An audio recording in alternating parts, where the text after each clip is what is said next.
Coucou mes chabichous. On a posé les deux poutres porteuses de 220 kg. Cette étape est faite. Je suis vraiment très content parce que voilà, en 1 heure de temps, on a posé les deux, on a calé ça nickel. Donc merci beaucoup à mes voisins. Cet après-midi, je vais m'occuper de les caler au millimètre près, que ce soit d'aplomb et puis en écartement. Je vais couler une maçonnière une maçonnière, pardon.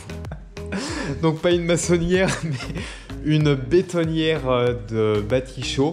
Et puis je vais remonter les pierres de la façade à cet endroit-là. Le maçon va s'occuper de l'ouverture pour la porte-fenêtre. Donc porte-fenêtre qui va faire 1,60 m de large, qui donnera sur le jardin et derrière il y aura la terrasse. Et ensuite le menuisier va enquiller avec les fenêtres, la pose des fenêtres donc à l'étage. Donc les 3 fenêtres des chambres et la petite fenêtre du palier. Ensuite le couvreur s'occupera de poser les Velux. Un Velux par chambre, un Velux sur le palier. Alors mes chabichous, je vous souhaite une bonne fin de samedi et moi je me mets au travail. Ciao. Et maintenant j'installe le palon à chaîne. C'est ce qui va me permettre de soulever légèrement la poutre pour pouvoir l'ajuster après. Donc je vais utiliser le niveau. Et puis ça va me permettre de contrôler son alignement horizontal et vertical pour qu'elle soit bien plane. À partir de là, ça me donnera une bonne structure de travail pour pouvoir poser toutes les solives et les dalles OSB par-dessus. Donc je fais une première. Et après, je vais aller m'atteler à faire la même chose sur la deuxième. Je procède de la même façon pour la deuxième poutre. J'installe le palon à chaîne. Je la lève un petit peu pour me donner de la marge et pour pouvoir jouer avec elle. Et ensuite, je prends la règle de 2 mètres avec la bulle et je la positionne correctement. Ça y est, c'est en place. Je vais pouvoir passer à une autre étape.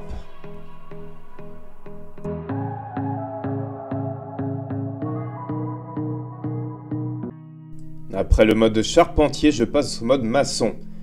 Je remonte toutes les pierres que j'avais déposées pour pouvoir enquiller la poutre dans le mur et la positionner sur ses appuis. Pour cette étape, j'ai brassé une brouette de mortier de chaux et j'ai choisi les pierres à la bonne taille pour qu'elles s'intègrent avec les autres. Nous sommes le lendemain de la pose des 2 porteuses. Hier après-midi, j'ai remaçonné toutes les pierres de la façade.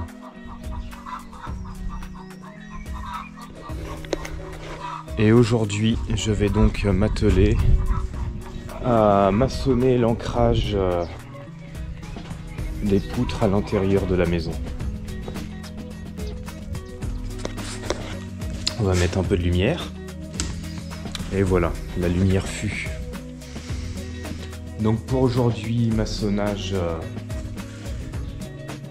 des ancrages des poutres.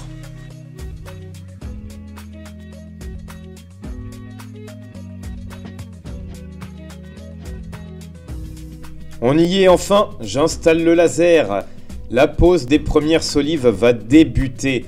Le plancher va renaître de ses cendres. Un beau plancher tout beau, tout neuf, capable de supporter des pièces à l'étage. Donc je fais une première pose à blanc de la première solive. Je la coupe à la bonne dimension. Je pose les sabots.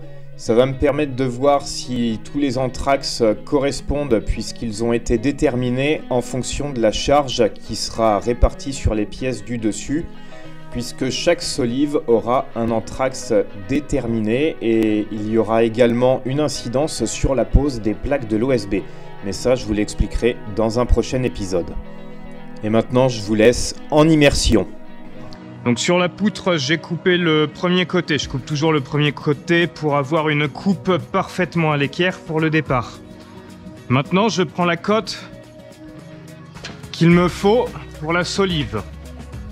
Donc au niveau des anthrax, Je pars sur un anthrax à 41,6 cm, c'est-à-dire du centre de cette solive au centre de la solive suivante.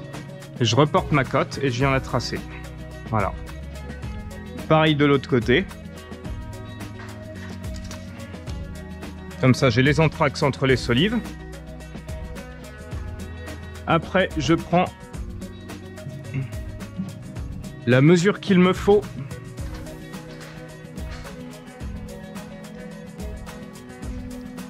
« 4,27 m. «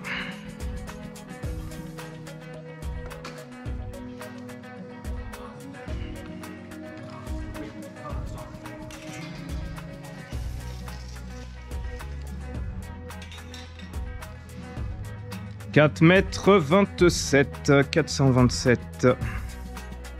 On est là, donc j'enlève 2-3 mm. Parce que sinon c'est en force et c'est vraiment casse-pied à mettre. Allez, j'enlève 2 mm. 426,8.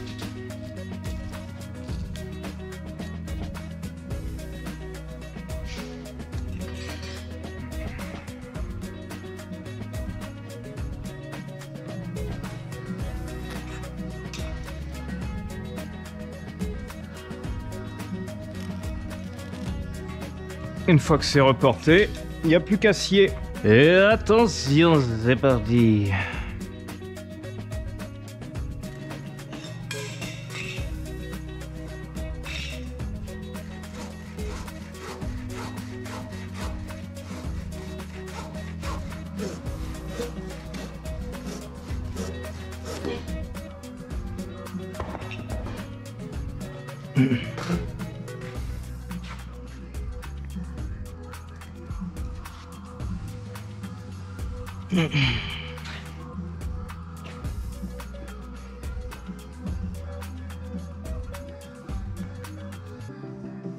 Et voilà.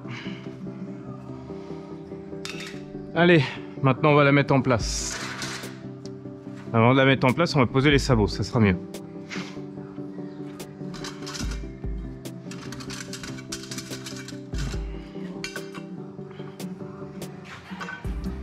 Les sabots. Les sabots, je repère le centre de chaque sabot.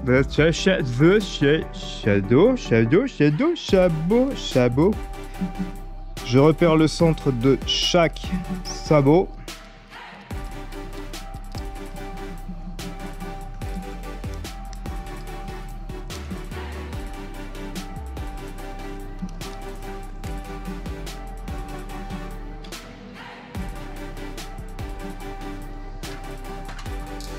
Il me faut marteau, visseuse, vis. Pour le moment, je cale 2 vis dans chaque sabot.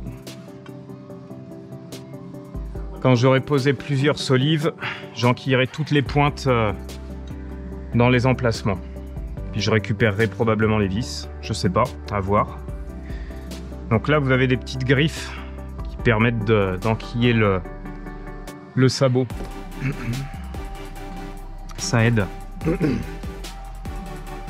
Maintenant, je vais prendre la hauteur de ma solive parce qu'elle varie toutes. Donc, pour bien tomber, vaut mieux les reprendre. Celle-là, elle fait 23. 23 ici. Et là, pour avoir une idée, elle fait 22,7.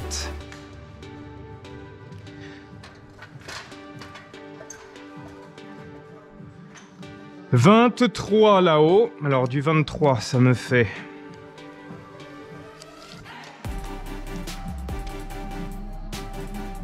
Bah 23, c'est le trait de laser. Comme ça. C'est plus simple. Le trait de laser matérialise le dessous de ma poutre. Donc je mets le sabot légèrement en dessous.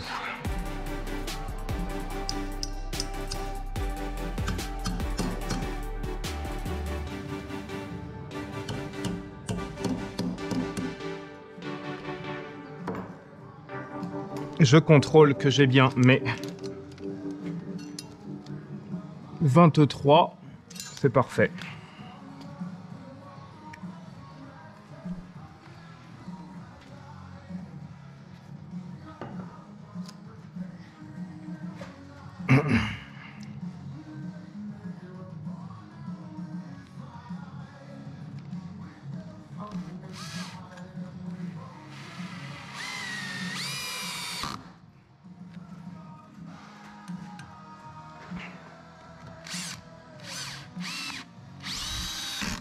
Donc celui-là, c'est OK. On passe de l'autre côté.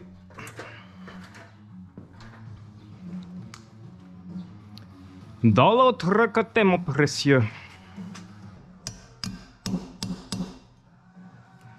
Et 22,7.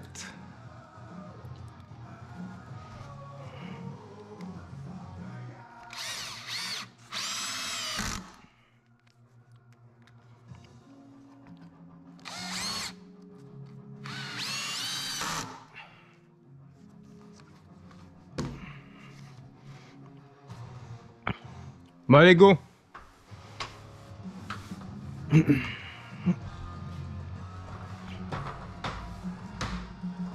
On enquille la solive.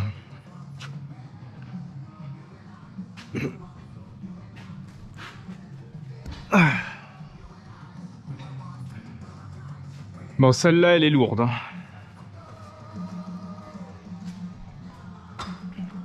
Celle-là est lourde, elle n'est pas sèche.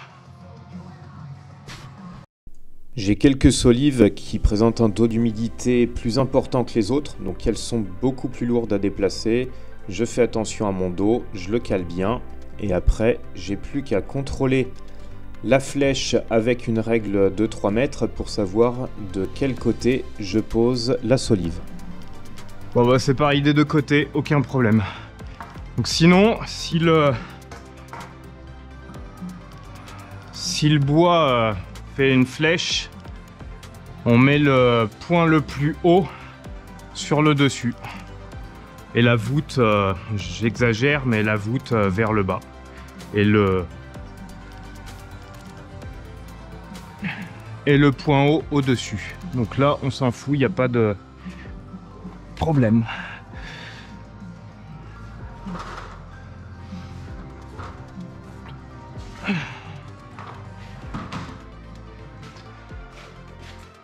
Ah, sa grand-mère, je vais me faire chier avec ça. Allez. Là, viens voir papa. Putain, alors elle, quand elle va tomber, elle va tomber.